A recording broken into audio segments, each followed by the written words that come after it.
Hey everyone, JT from Ebike Escape here, and in today's video we're going to take a deep dive into the all-new Lectric XP 3.0.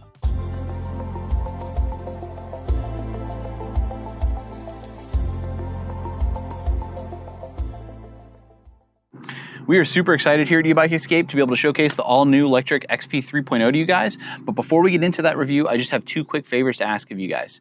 If you are looking to purchase any Lectric XP model, please consider using the links in the description.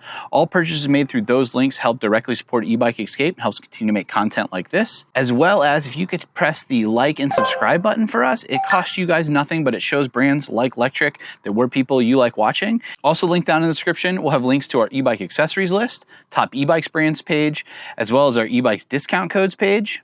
And the Black Friday holiday is rapidly approaching us. So linked down in the description, we will also have a link to our e-bike Black Friday deals page. And judging by some of the deals that are already out there, there's some pretty awesome deals out there for the customers. With all of that stuff out of the way, let's jump into a closer look. Here's a good overview look of the all-new Lectric XP 3.0. It's definitely a revitalized version of the XP 2.0. And the way Lectric went about this is they were reading comments and taking customer criticism and looking at what they could upgrade to make the Lectric XP model better than it already was. Overall, this e-bike is really quite the upgrade from the 2.0, and we are really happy to see that. We're going to get into all the fine details here on what is different about the all-new 3.0 versus the old 2.0. But one thing that we are super happy that did not change with the upgrade to the 3.0 is the price. The Lectric XP 3.0 is offered still at the same price point of $999. After talking to some of the folks over at Lectric, they told us that this is a core belief that they have to make an affordable, fully assembled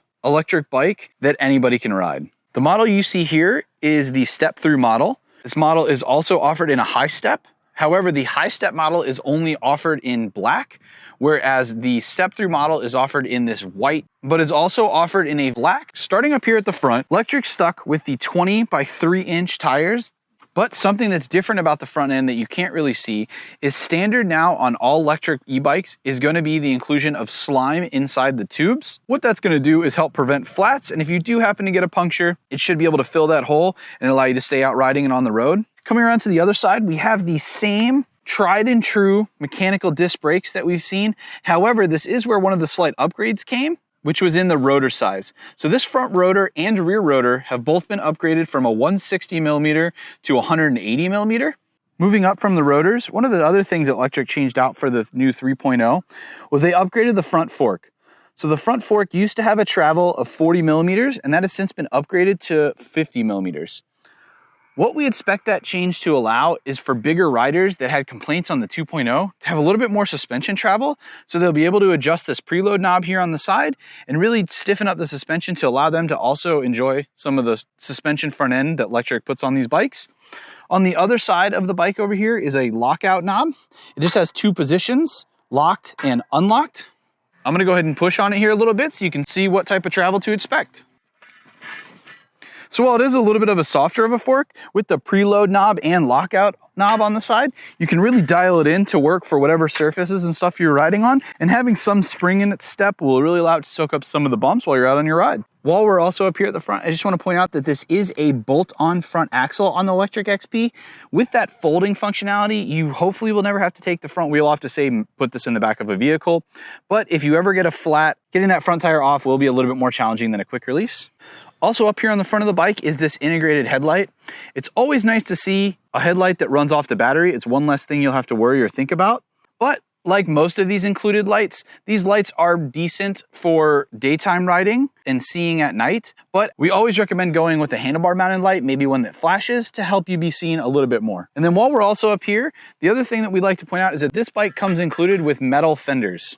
The simple inclusion of metal fenders, it's one of the things that sets Lectric apart, is that the bike really comes fully outfitted for most riders' needs. And if you choose to upgrade, they do offer a whole lineup of accessories. Moving up, here on the front of the head tube, we have these 4 bosses. All of the Lectric XP 2.0 accessories mount onto the 3.0. We decided to leave the Lectric XP 3.0 in stock form so you could really kind of see what you get for the $999 price point. With the release of the 3.0 though, Lectric is releasing a whole lineup of new accessories. We're super excited for those. We'll keep an eye out for an accessory video here in the future. I know two of the things that we are super excited about are the rear passenger package, which we'll talk about a little bit more when we get back to the rear rack, as well as these massive front and rear racks that allow you to mount food delivery bags to them. Seeing those food delivery bags in person was quite impressive. I think they said the quote was that you could carry about 12 large pizzas inside of those boxes. Might be something we'll have to put to the test. I don't know what we're gonna do with all the pizza. On our way up the stem here, this is the first part of the folding mechanism. We are gonna show you this bike, how to fold and unfold this bike at the end of this video, but here's just a quick look at the folding mechanism. I already undid this one, as undoing this clasp with one hand is a little difficult, but on the side here you have this metal knob that you push up, and then it allows you to pull this lever away, and then as you can see, the handlebars want to fold over. One of the things we want to point out is that Lectric really pays attention to some of the finer details. As you'll see, this little rubber pad here really stops this arm from banging in and marring up any of your metal on your stem here. And another place that they put one of those little rubber dots is right down here on the side of the frame. And what that does is when the handlebars are folded over, it stops them from being able to bang into or scratch up the frame. Moving over from that folding mechanism, here's a close look at the wire management on the Lectric XP 3.0. Another thing that I like to see as a mechanical type person is that instead of wrapping this all the way down into one single piece, they left the plugs here unwrapped. So if you ever have to troubleshoot or change out, say, a brake lever, the screen, or anything like that, it just makes it a heck of a lot easier. You don't have to worry about messing up all of this nice wrapping job. Again, a small detail that we like to see. Coming over here to the actual cockpit, you see we have unbranded mechanical disc brake levers with cutoffs. And then you also have these new softer durometer grips. Like any bike, there's three main points on a bike that you're touching: the pedals, the seat, and the grips. These softer grips really allow you to have a nicer, more comfortable ride just by being a softer grip and just feeling much nicer on the hands. Again, something you can change. We wish that they were locking. And if you wanted to upgrade them, there's plenty of options out there. Check out our e-bike accessories list to see the ones we recommend. The ergon grips are definitely high up on our list. Coming over, you have the controls for the screen. Here's a look at the display. We'll come back to the display in just a minute. And then coming across, we have the Shimano Sys Index thumb shifter that we see on a lot of electric bikes all the way up into the $2,000 price point. It's always nice to see a name brand component. Tucked in here right behind it, we have the other unbranded mechanical disc brake lever with motor cutoff. And then coming down, we have a matching ergonomic palm rest grip, as we saw on the other side, as well as a twist grip throttle. We do know some riders prefer thumb throttles. We don't really mind the twist grip throttles, but again, it is something that is rider preference. Coming down from the cockpit, here's a closer look at the graphics and color on the Lectric XP 3.0. Again, this is the step-through model, and the bike is offered in a high-step model. We here at E-Bike Escape really like reviewing the step-through models of a lot of bikes. We think that the accessibility that step-through models offer really opens up the possibility for anybody to get on an e-bike and just ride. Down here on the Downtube, you see there is a charge air port here that allows you to access the battery, and the battery can be charged on or off the bike. Here's a close look at some of the frame reinforcements here. Lectric told us that they had to upgrade some of these components to compensate for the rear weight capacity of the rear rack. Again, we'll get to that here shortly. Here's a close look at the Welgo folding pedals that we see on a lot of electric bikes. And then down here underneath the pedals, here's a close look at some of the wiring that enters into the Downtube here. This is where the controller is housed. And then coming up, here's a closer look at the key for this bike. So this key has a couple functions. One, you can actually remove the key, but then the e-bike will not run. So in order to turn on the battery, you have to insert the key and twist it to the left to actually turn the battery on. And then to turn the battery off, you actually have to twist it back to the left. And to unlock the battery to be able to remove it, you actually want to twist it all the way around and the key will come out. Again, we're going to leave that key in there, and we'll show you how to physically remove the battery from the bike when we get to the folding portion after the rest of this walk around. Moving back down the bike, here's a closer look at the kickstand. Nice to see a rear-mounted kickstand that's out of the way of the pedals. So if you're ever having to move the bike around, you don't have to worry about the pedals coming in contact with the bike. Here's a look at the unbranded rear mechanical disc caliper, as well as a closer look at that upgraded 180 millimeter rear disc. Again, matching metal fender in the rear. And then moving up from there, we have the integrated rear rack on the XP 3.0. This is one of the big upgrades that Lectric made on the XP 3.0 from the XP 2.0. The 2.0, there was a rack that was included, but the weight capacity was about 75 pounds, whereas this rack being welded and integrated into the frame, it has a weight capacity of 150 pounds. With that, it allowed them to offer what they're calling the passenger package, which is a seat, pegs, and handle that goes on the back here. So it allows you to ride 2 up on this bike, and also included a Thule Yepp cage for a Thule Yepp Maxi seat. As a parent, it's really nice to see a bike at this price point with a Thule Yepp Maxi cage built into the rear rack. Here's a closer look at the rear taillight on this bike. While this is not a flashing or actuating rear brake light, it is nice to see a brake light included on the bike at all. Again, you can turn this light on and off by pressing the plus button on the bike for just a few seconds. Moving down here, here's a closer look at the Shimano Tourney rear derailleur. Again, this is an entry-level component, but it's always nice to see a name brand component. Also included is this derailleur cage. It's always nice to see that little bit of extra protection for your rear derailleur. And on the rear derailleur, there's also a barrel adjuster. If you ever need to dial in your shifting, that barrel adjuster there is really going to allow you to make those fine adjustments. Moving up from the derailleur, this is where things start to get interesting. There's really been quite a few changes back just in this area alone. Let's start with the not so apparent changes. The motor's been upgraded from a 500 watt motor to similarly spec'd 500 watt motor. However, it has higher torque output. Instead of it having the old 35 Newton meter torque output, this motor has a 55 Newton meter torque output. And one of the ways they were able to achieve that is by upgrading the controller. So the controller on the XP 2.0 was an 18 amp controller.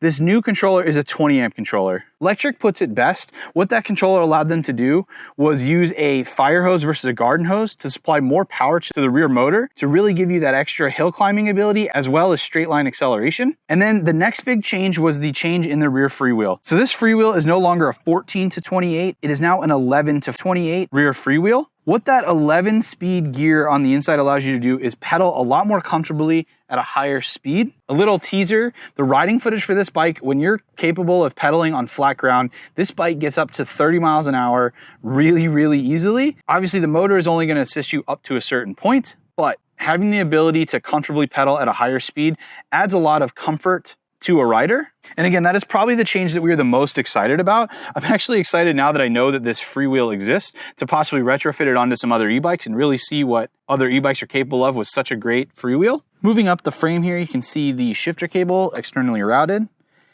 And then up here in the front, we have a 52 tooth front chainring, double-sided plastic guard here. I know this is a commonplace for upgrades on the previous XP 2.0 to give you a little bit higher pedaling power, but with the upgrade to the 11 to 28 tooth rear freewheel, really don't think that's as much of an important upgrade anymore. And then moving up, here's a closer look at the new Lectric front saddle. Now this is probably one of the more comfortable saddles that I've ever sat on, but another cool thing about it is it just has more of a sleeker, more bike profile. It's also branded Lectric on top here. Again, pretty soft. I enjoy it. My butt does enjoy this seat. I've been riding around with it quite a bit. But if you are looking to upgrade to, say, maybe a suspension seat post or bigger seat, Lectric offers that as an upgrade, as well as please check out our electric bike accessories list, where we show you all the popular ones that we see recommended and riders purchasing all the time. One last thing before we jump into our riding footage. This wouldn't be a folding e-bike review if we didn't show you how the Lectric XP 3.0 folds up and if it fits in our infamous tub. Let's try that out. So the first thing we're gonna do is we're gonna fold the bike in half. That gives us access to the battery. We'll go through the battery specs and everything, and then we'll jump out and we'll finish folding the e-bike up and put it in our tub. How to fold this bike up, we like to start with two things. First is gonna be the pedals, then the handlebars. So for the pedals, you wanna twist it around until this backside pedal, the driver's side, is pointed down towards the front tire. And then we're gonna fold the pedals. So you're gonna push in and twist them. Then you're gonna unclip the handlebars like we showed earlier, and you're gonna twist and fold those handlebars over. Make sure you have a little bit of slack in the wires. And then we're gonna undo this center clamp. It's simply a push forward to unlock, and then you fold it open. And then Lectric always has this little stand here in the middle. We have heard some people say that this can be a little bit of a hazard. Out of all the riding we've done, we've never had it really catch on anything. It's a nice pedestal to be able to sit down, protects the crank from being rammed into the ground. Then we like to take the part of our knee and push it right into the fold point on the frame. There you go. And then the other thing we're gonna do is we're gonna put up the kickstand now, fold that up and out of the way, finish folding, bring it all the way around, and set it right down on that kickstand. Now we've got easy access to get that battery out. Let's look at the battery. Don't mind this box here. It's just there for filming. It just allows me to get you guys a better view at the actual battery compartment. So as you can see on this side, you have the actual connectors. Those connectors on the back side of that, you pull out these screws and you have access to the controller. And then on this side, this is actually the battery. So this model is listed as the XP 3.0 long range. The bike is offered in two formats, the long range, as you see here, and the standard. The difference is the battery. So the long range comes with a 14 amp hour battery, whereas the standard will come with a 10 amp hour battery. If you're purchasing your first bike from the XP series, we kind of recommend just going with the long range. It helps you fight that range anxiety right off the bat. And the price point of buying this bike, it's only about $200 more to purchase the long range version over the standard version. And if you were to purchase the 14 amp hour battery separate, it would run you about $500 if you went with the 10 amp hour or standard version bike first and then wanted to buy the long range battery later. This battery is backwards compatible with all XP model bikes. So if you already purchased a 14 amp hour or long range version bike, you can simply bring that battery over. Now, in order to remove this battery from the frame, what you need to do is twist the key so that this pin gets recessed. Go ahead and set you guys down here for a sec so I can get in here. Again, that key we showed earlier, you're gonna twist it to the right-hand side or the passenger side of the vehicle, and that pin is gonna recess itself all the way back.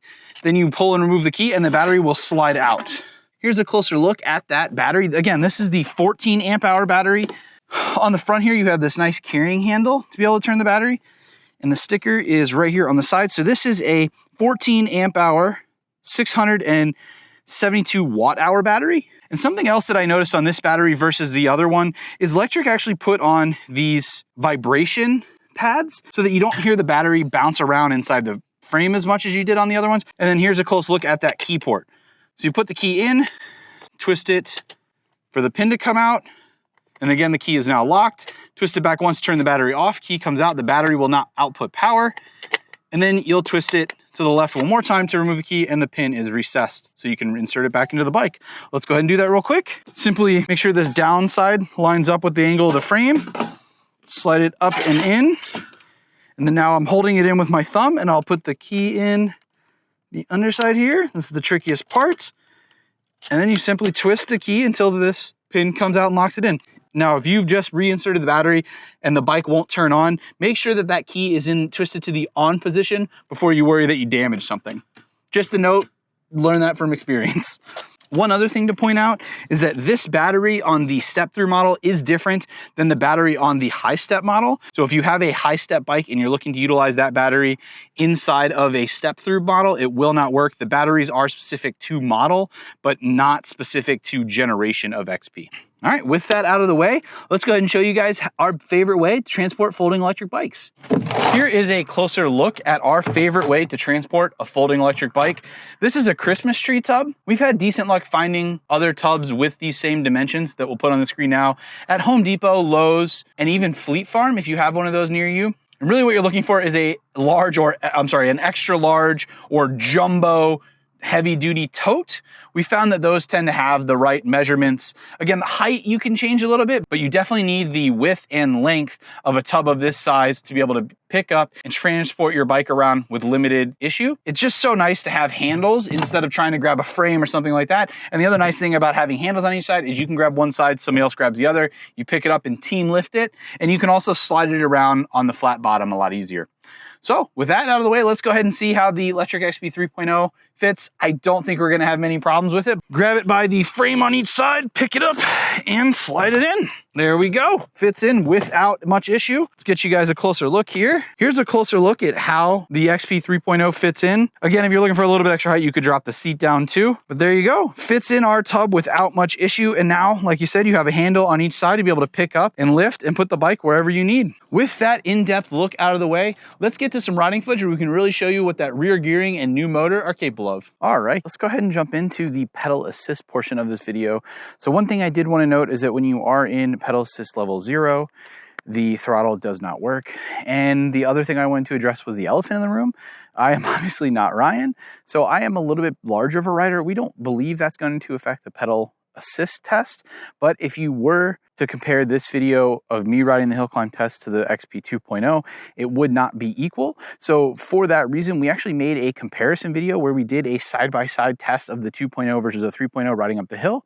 It is not the same hill that we test all of our e-bikes on, but it is a hill that's the same for both bikes, so you can compare and see the performance difference between the 2.0 and the 3.0, and again, a little bit of a spoiler, the 3.0 with the additional rear gearing and the larger controller, the 3.0 puts out a lot more performance than the 2.0. And with that said, we're still going to test out the pedal assist so you can kind of see what it is. I will also do a top speed run on throttle only and a top speed run just giving it everything I can pedaling wise, going at a much faster cadence. For all the pedal assist levels, I'll just kind of get to a nice comfortable cadence, tell you what gear I'm in and go from there. Let's go ahead and jump in and give everybody the test they want to see, which is the throttle only test.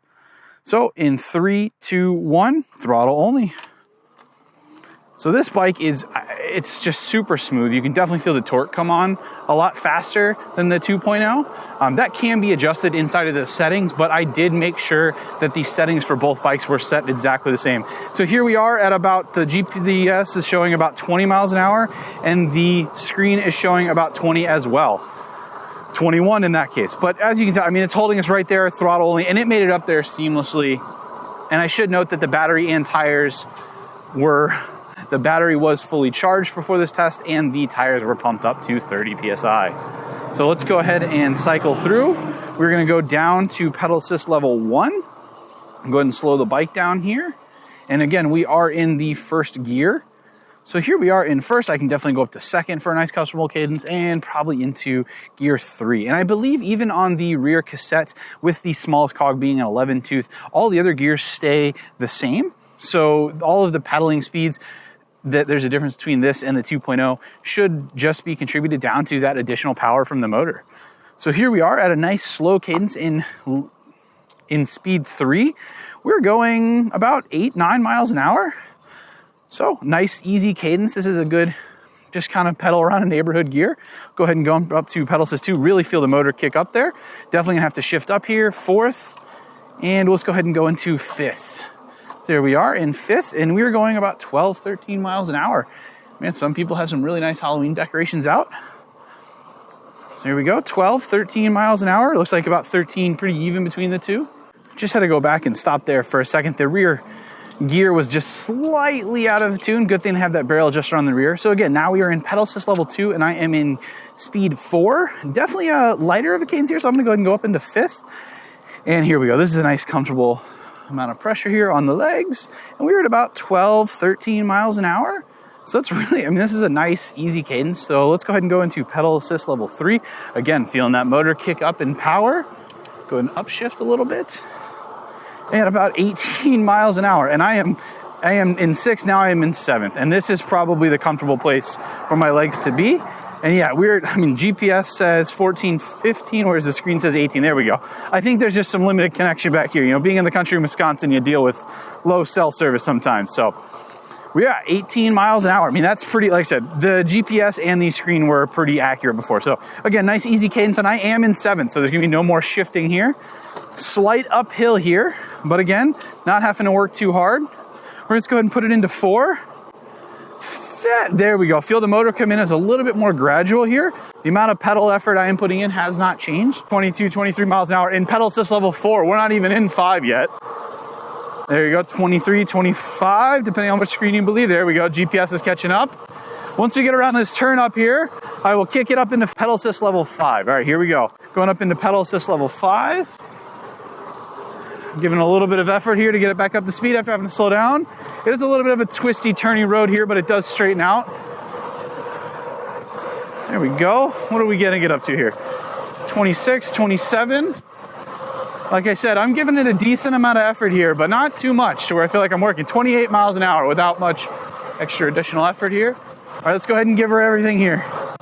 Here we go. 29, 30. There's a little bit of a headwind here. I mean, the fact that we're able to maintain 30 is pretty good. That was probably best case scenario. A little bit of a headwind, but man, the motor upgrade from the 2.0 to this is really showing itself there. All right. Before we jump back to in front of the shop, I just wanted to give you guys a little bit of an idea of what the hill climbing capability of the 3.0 is. Here to my left over here, there's a little bit of a hill that I have to go up to get back to my house. So I'm just gonna kind of take you guys along with me, show you what this hill climbing ability is like. So I am still in 7th gear and pedal assist level 5. I'm just gonna go up this hill pedaling and kind of show you what type of cadence you have to maintain for this type of a hill. If I can find the elevation gain and such for this hill, or the grade percentage, I will put it on the screen now so you can kind of see. Remember, there is such thing as the GoPro effect, and it makes everything look smaller than it actually is. All right, so we are going about 24 miles an hour into the hill. And again, I don't know if you'll be able to see my legs here, but I'm maintaining just a nice casual cadence getting up the hill. If you can hear, I'm not out of breath after trying to get up past 30 miles an hour back there in the neighborhood. Here we go. I'm just gonna downshift here to 6th. There we go. Still keeping that nice casual cadence. If you wanted to maybe be a little bit easier, turn it down just a little bit more into 5th here. Nice, easy cadence getting right up this hill. Doesn't feel like the bike is slowing down. Doesn't feel like it's really bogging down or anything like that. There we go. Now we've made it to the top of the hill. I'm gonna go ahead and coast down this, preserve a little bit of energy here for myself, not the bike.